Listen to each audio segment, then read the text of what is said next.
नमस्कार दोस्तों, मैं राजीव आप सभी का स्वागत करता हूं आपके अपने यूट्यूब चैनल जीके महाकुंभ में।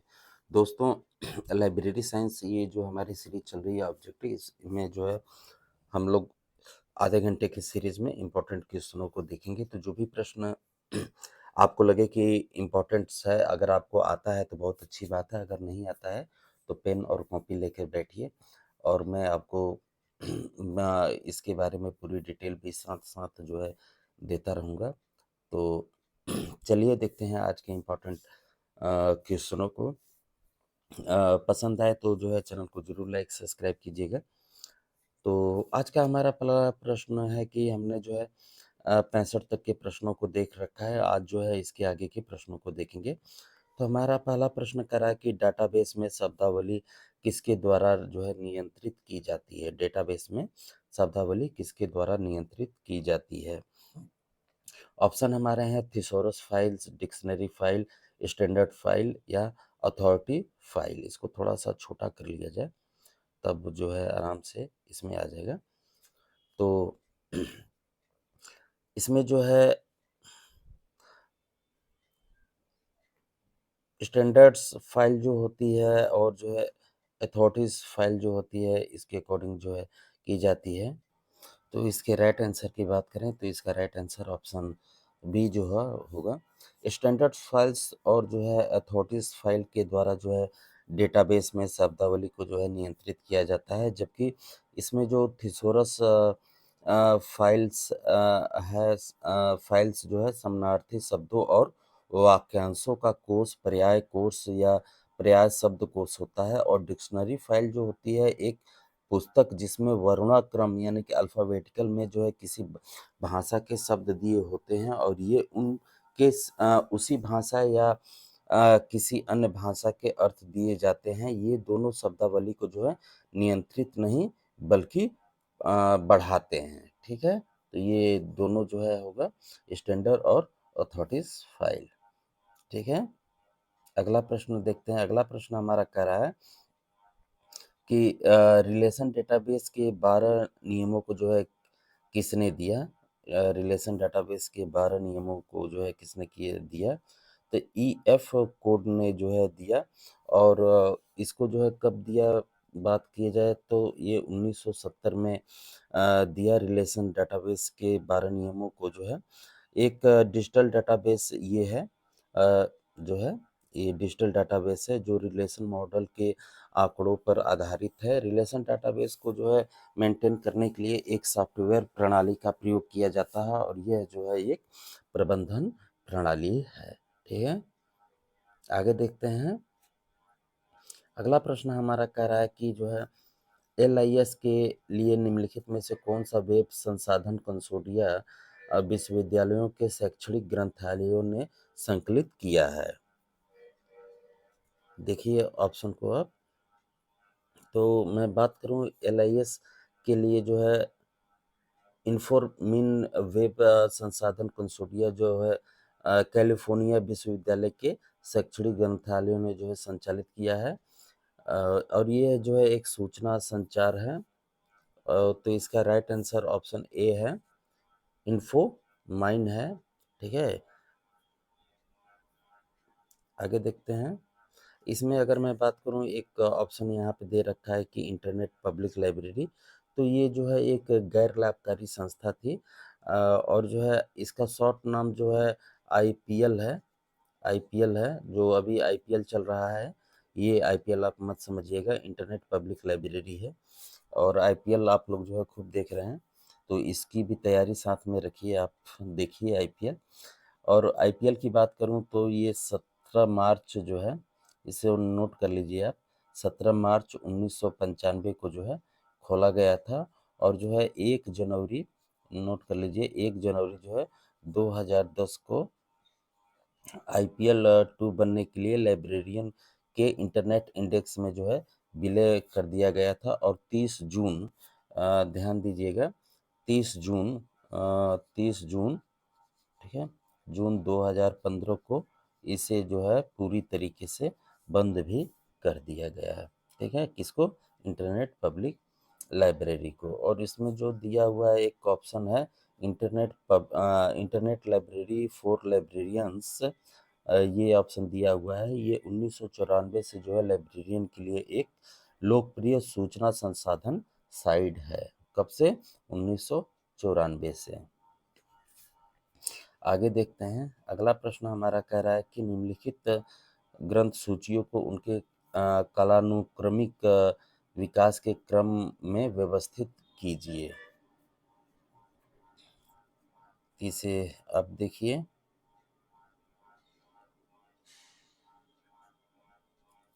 सॉरी, इसमें अगर मैं ऑप्शन की बात करूँ तो इसमें जो दिया हुआ है विषय यानी कि सब्जेक्ट बिब्लियोग्राफी, ये तो जो है 1968, ठीक है, ये 1968 में हुआ था। और यूनिवर्सिटी जो है सॉरी, यूनिवर्सिटी नहीं, यूनिवर्सल यानी कि सार्वभौमिक जो है, ये जो है 69 है। ये जो है 69 में हुआ था।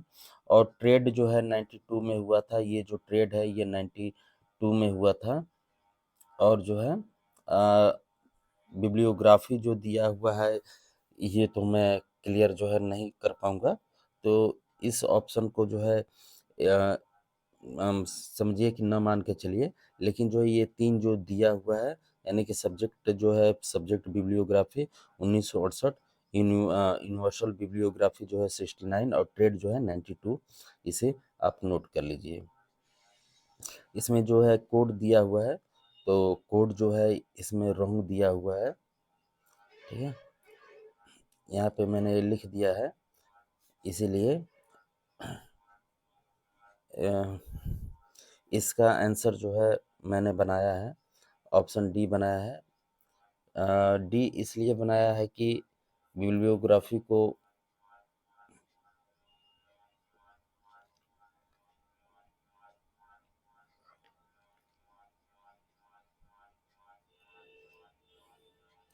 सब्जेक्ट 3 नंबर पे, क्योंकि बिब्लियोग्राफी को जो है ये रॉन्ग, इसको जो है आप ना करिएगा, सिर्फ आप जो है इसको नोट कर लीजिएगा, इसे छोड़ दीजिएगा, ठीक है। अगला प्रश्न है। अगला प्रश्न हमारा है कि अभिकथन कह रहा है कि भारत में ग्रंथ मिति अध्ययन शोध का जो है लोकप्रिय क्षेत्र है, जिस पर पीएचडी डिग्री अधिकांश संख्या में प्रदान की गई है। कारण है कि ग्रंथ मिति अध्ययन मूल शोध के विस्तार में वृद्धि करता है। तो ये तो सही है, लेकिन आर जो है ये जो है गलत है। तो इसका राइट आंसर ऑप्शन बी होगा। ये सत्य है परंतु आर गलत है। अगला प्रश्न देखते हैं। अगला प्रश्न हमारा कह रहा है कि इंडियन साइटेशन इंडेक्स का विकास किसने किया? इंडियन साइटेशन इंडेक्स का जो है विकास किसने किया? तो ये नॉलेज फाउंडेशन ने जो है किया। और आईसीआई की शुरुआत जो है यानी कि आई सॉरी, इसका शॉर्ट नाम जो है आईसीआई है, नॉलेज फाउंडेशन के द्वारा जो है किया गया। और ये 2004 में हुई और यह जो है आज भी जो है चल रही है। और यह जो है ऑनलाइन बिब्लियोग्राफी डाटाबेस है, जबकि इंफॉर्मेशन इंडिया लिमिटेड जो है एक यहाँ पे दिया हुआ है ना इंफॉर्मेशन इंडिया। तो इंफॉर्मेशन इंडिया जो है 5 मई 1980 को जो है निहित एक सार्वजनिक है। यह जो है एक गैर लाभकारी कंपनी के रूप में जो है वर्गीकृत किया गया। और यह जो है रजिस्ट्रार ऑफ कंपनी बेंगलोर में ये पंजीकृत है। और जो यहाँ पे डेल नेट दे रखा है, यह एक प्रकार का जो है लाइब्रेरी नेटवर्क है, जिसका पूर्ण रूप जो है डेवलपिंग लाइब्रेरी नेटवर्क या दिल्ली लाइब्रेरी नेटवर्क के नाम से जाना जाता है, जिसकी स्थापना 92 में की गई थी, ठीक है। आगे देखते हैं अगले प्रश्न को। अगला प्रश्न हमारा कह रहा है कि जो है इसमें कथन भी है, इसको थोड़ा और छोटा कर लिया जाए तभी जो है पूरा आ पाएगा। कह रहा है कि जो है निम्नलिखित में से कौन सी जो है प्रमाणिकता प्रणालियों को जो है डिजिटल संकलन के लिए प्रयुक्त किया जा सकता है? कौन सा किया जा सकता है? तो सिबोलिथ और जो है ओपन आईडी, ये दोनों जो है किया जा सकता है। सिबोलिथ और ओपन आईडी प्रामाणिकता प्रणाली को जो है डिजिटल संकलन के लिए प्रयुक्त किया जा सकता है, ठीक है। और ओपन आईडी जो है होता है एक खुला मानक जो है विकेंद्रीकृत कृत जो है प्रमाणीकरण प्रोटोकॉल होता है, और ये जो है गैर लाभकारी ओपन आईडी फाउंडेशन द्वारा जो है इसे संचालन किया जाता है। मैंने आपको बताया ही कि 2005 में किया गया था। आगे देखते हैं अगले प्रश्न को। अगला प्रश्न हमारा कह रहा है, ये भी जो है कूट दिया हुआ है, किसके द्वारा डाटाबेस में शब्दावली को नियंत्रित किया जाता है? किसके द्वारा जो है डाटाबेस में शब्दावली को नियंत्रित किया जाता है? तो समानांतर कोश फाइलों के द्वारा और जो है प्राधिकार फाइलों के द्वारा जो है किया जाता है। तो इसका राइट आंसर ऑप्शन सी है। अगले प्रश्न को देखते हैं। अगला प्रश्न हमारा है, अगला प्रश्न हमारा कह रहा है कि थोड़ा बड़ा कर लिया जाए। अगला प्रश्न कह रहा है कि निम्न पुस्तकालय सेवाओं में से कौन सी सेवा है जो बहुत ही कम समय में पूर्ण हो जाती है, यदि संभव हो तो एक क्षण में हो जाती है? क्वेश्चन मैं फिर से पढ़ दे रहा हूँ। निम्न पुस्तकालय सेवाओं में से कौन सी सेवा है जो बहुत ही कम समय में पूर्ण हो जाती है, यदि संभव हो तो एक क्षण में ही पूर्ण हो जाती है? तो ये अल्पकालीन या त्वरित संदर्भ सेवा या शॉर्ट रेंज रेफरेंस सर्विस भी आप कह सकते हैं।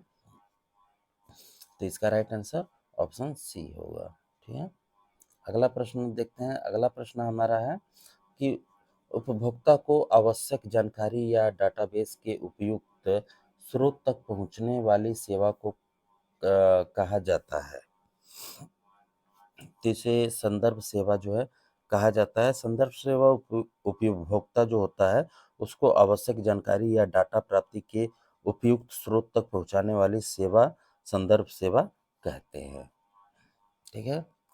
आगे देखते हैं। अगला प्रश्न हमारा है कि निम्न में से कौन सी सेवा के बीच समय एक जो है महत्वपूर्ण घटक है?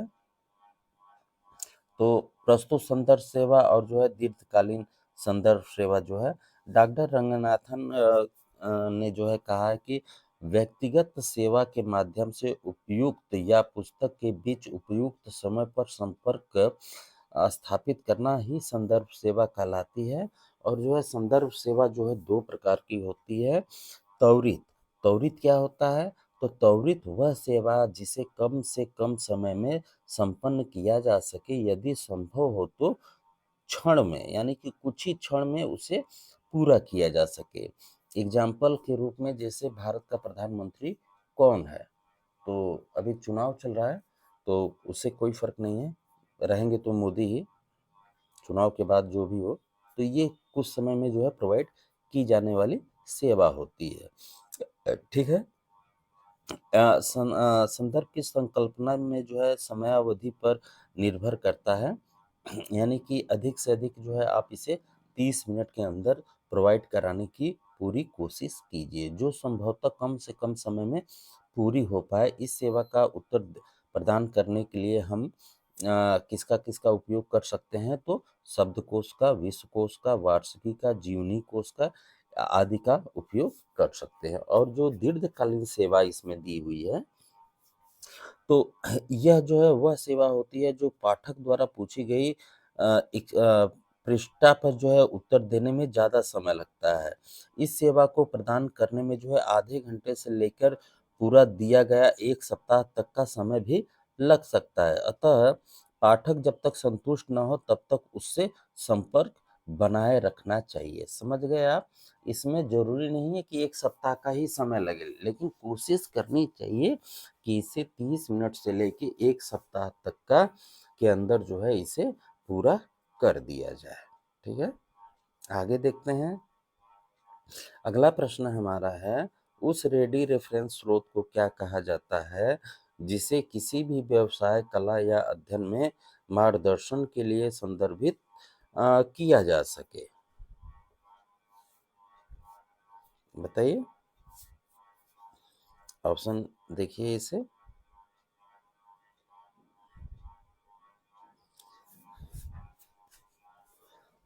तो यहाँ पे रेडी रेफरेंस सर्विस की बात की गई है।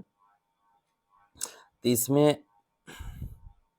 मैंने आपको बताया ही कि शब्दकोश के लिए यानी कि रेडी यानी कि त्वरित संदर्भ सेवा के लिए आप जो है शब्दकोश, विश्वकोश, वार्षिकी, जीवनी, ठीक है? इन सब का जो है प्रयोग कर सकते हैं, ठीक है?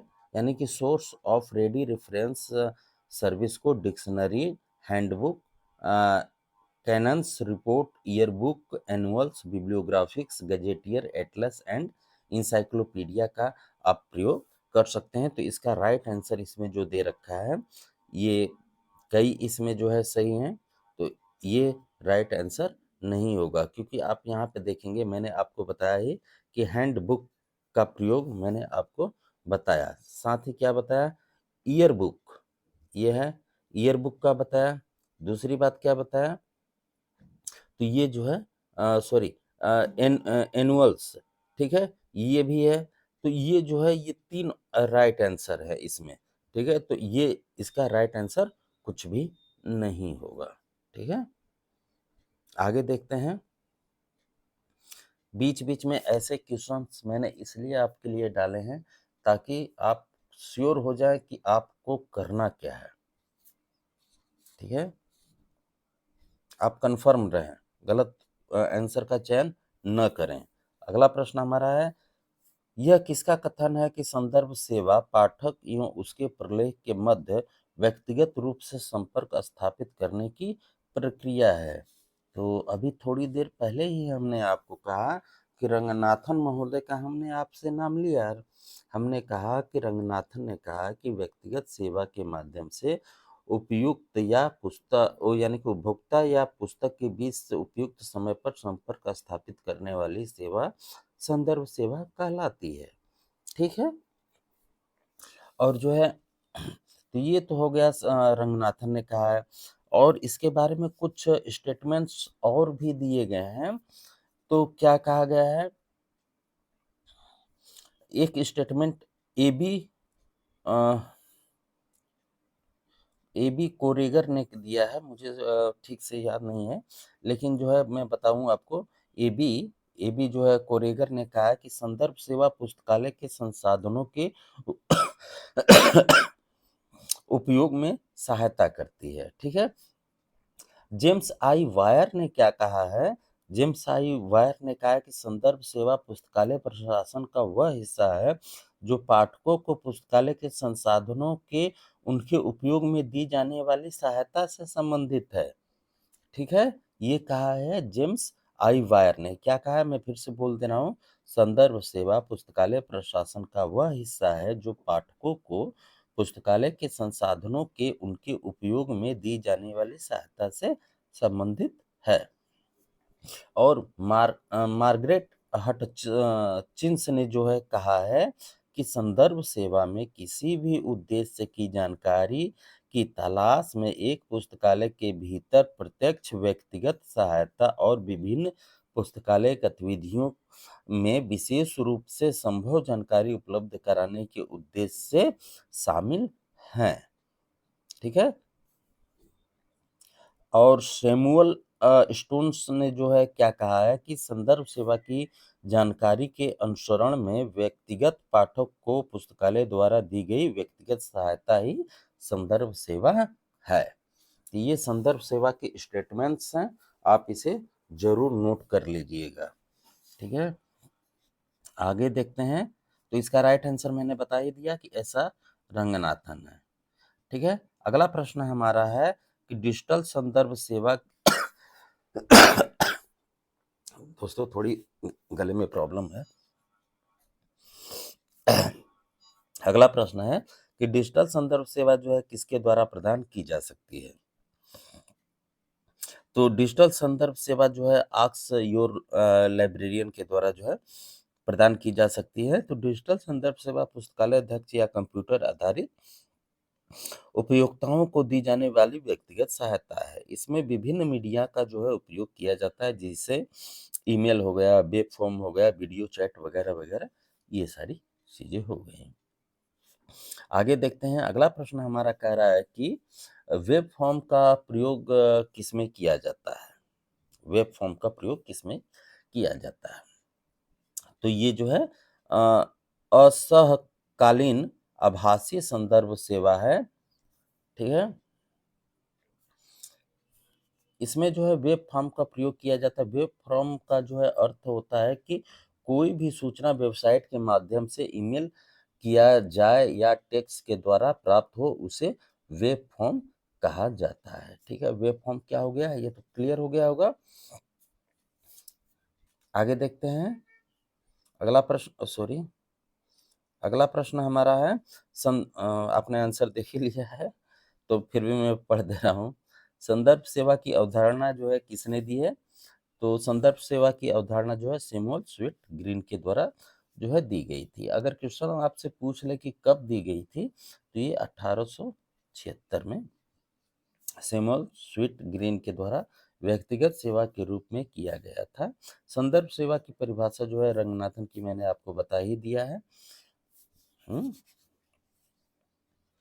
आगे देखते हैं, अगला प्रश्न हमारा है, तैयारी सेवा तथा आत्मसातकरण करना डैश के मुख्य चरण है? किसके मुख्य चरण है? बताइए। तो ये दीर्घकालीन संदर्भ सेवा के चरण हैं। अब देखिए, मैंने आपको बताया है कि संदर्भ सेवा में दो प्रकार की सेवा होती है, एक लॉन्ग होती है, एक शॉर्ट होती है, ठीक है? तो ये जो है संदर्भ सेवा, सबसे पहले अगर मैं बात करूं तो 1896 में 1896 में ALAUSA यानी कि अमेरिका में तथा भारत में मद्रास विश्वविद्यालय में यानी कि अमेरिका में जो है 1896 और भारत में 1926, ठीक है? ये दो डेट याद रखिए, ठीक है? भारत में रंगनाथन महोदय ने परिचय कराया था 1926 में। कहाँ पे? मद्रास विश्वविद्यालय में, ठीक है? रेडियो रेफरेंस सर्विस के बारे में कहा गया है कि इसे 30 मिनट के अंदर दे दिया जाना चाहिए। लेकिन अगर मैं बात करूं तो ये स्टेटमेंट्स 30 मिनट की जो बात है, आपको कहीं भी नहीं मिलेगा कि रंगनाथन ने कहा है, ठीक है? 30 मिनट की बात जो है ALA के द्वारा कही गई है, ठीक है? यानी कि अमेरिकन लाइब्रेरी एसोसिएशन के द्वारा ये चीज कही गई है कि 30 मिनट के अंदर दे दिया जाना चाहिए, ठीक है? ये रंगनाथन के द्वारा नहीं कहा गया है। रंगनाथन के द्वारा कहा गया है कि कुछ ही क्षण में प्रोवाइड कर देना चाहिए, ठीक है? और जो है लॉन्ग रेफरेंस सर्विस, इसे जो है 30 मिनट से लेके अधिक समय तक दिया जा सकता है, जैसे घंटे, दिन, सप्ताह, महीने या साल भी लग सकता है, ठीक है? तो ये चीज़ इम्पोर्टेंट्स है, इसे भी ध्यान में रखिए।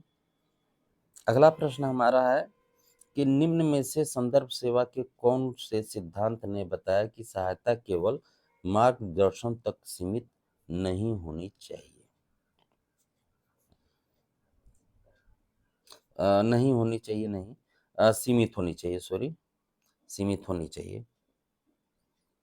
तो ये अनुदार के द्वारा जो है कहा गया है, अनुदार सिद्धांत के द्वारा जो है कहा गया है, यानी कि theory of reference service, James wire ने जो है संदर्भ सेवा के 3 अलग-अलग दर्शनों का वर्णन किया था, ठीक है?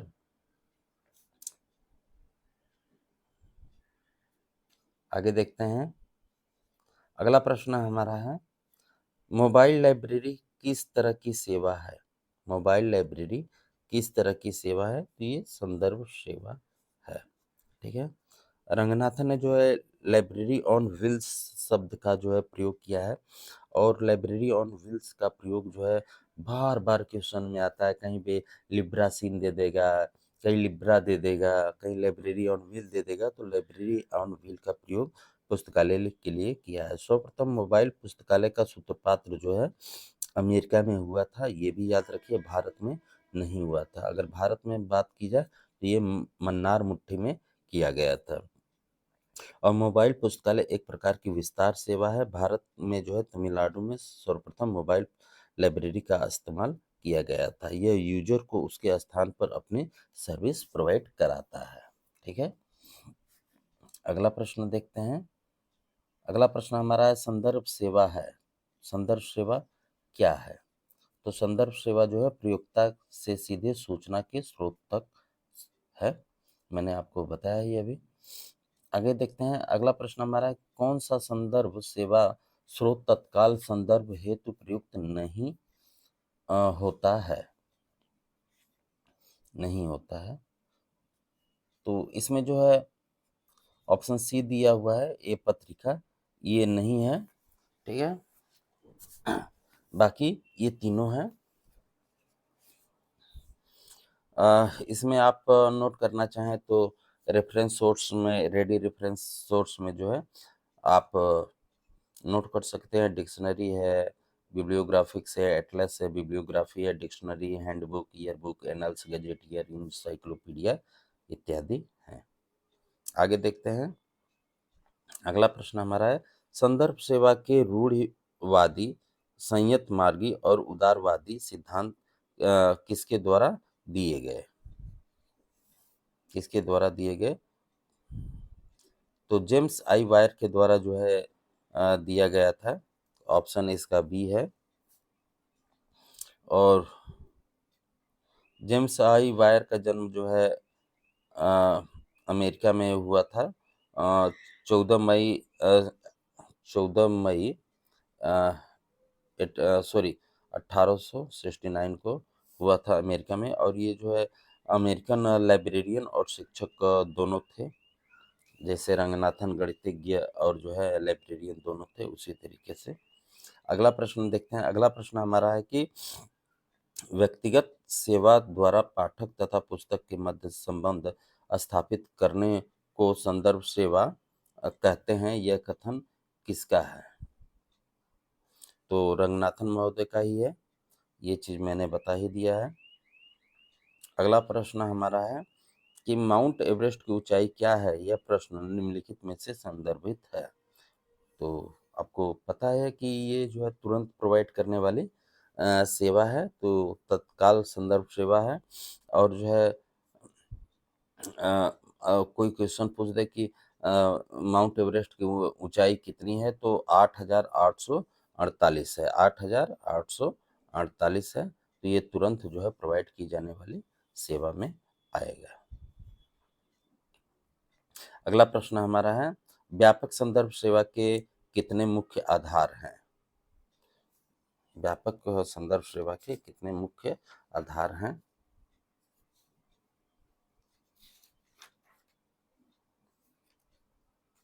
बताइए। तो 3 हैं। ऑप्शन ए जो है इसका राइट आंसर है। पहली है तैयारी, दूसरा है सेवा, तीसरा है आत्मसात करना। है तैयारी में आप क्या क्या कर सकते हैं? अ, तैयारी में ज्ञान की दृष्टि से जो है स्वयं का विकास करना होता है, विभिन्न सूचना स्रोतों का संकलन करना होता है, सूचना को अभिलेखबद्ध करना होता है। ठीक है, ये जो है तैयारी करनी होती है। सेवा क्या होता है? प्रश्न को अच्छी तरीके से समझिए पहले, उससे संबंधित प्रत्येक प्रलेख की खोज करिए, फिर जो है पाठक को सूचना या प्रलेख को दीजिए। और आत्मसात क्या करना होता है? इसमें अनुभव से सीखना सम्मिलित है। यदि पुस्तकालय अध्यक्ष को खुले मस्तिष्क व स्वयं की सीखने की प्रवृत्ति वाला होना चाहिए। दीर्घकालीन सेवा प्रदान करने में लगने वाला समय सूचना के स्रोतों एवं वांछित सूचना की प्रकृति पर भी निर्भर करता है। तो दोस्तों, आई होप कि आपने आज अच्छे प्रश्नों को देखा होगा। इस उम्मीद के साथ करता हूँ कि आप जो है चैनल को लाइक तो कम से कम ज़रूर करिएगा। इसमें से कितने आपके प्रश्न सही हुए, आप लोग कमेंट करके नहीं बताते हैं। मेरे समझ में नहीं आता है कि इसमें समस्या क्या है? यहाँ पे आपका कोई मेरिट का चुनाव नहीं हो रहा है। इससे आप खुले विचारों वाले हो सकते हैं। तो इसी के साथ, इसी उम्मीद के साथ कि आप लाइक कम से कम ज़रूर करेंगे। मिलते हैं अगले वीडियो में। ख़्याल रखिए। धन्यवाद आप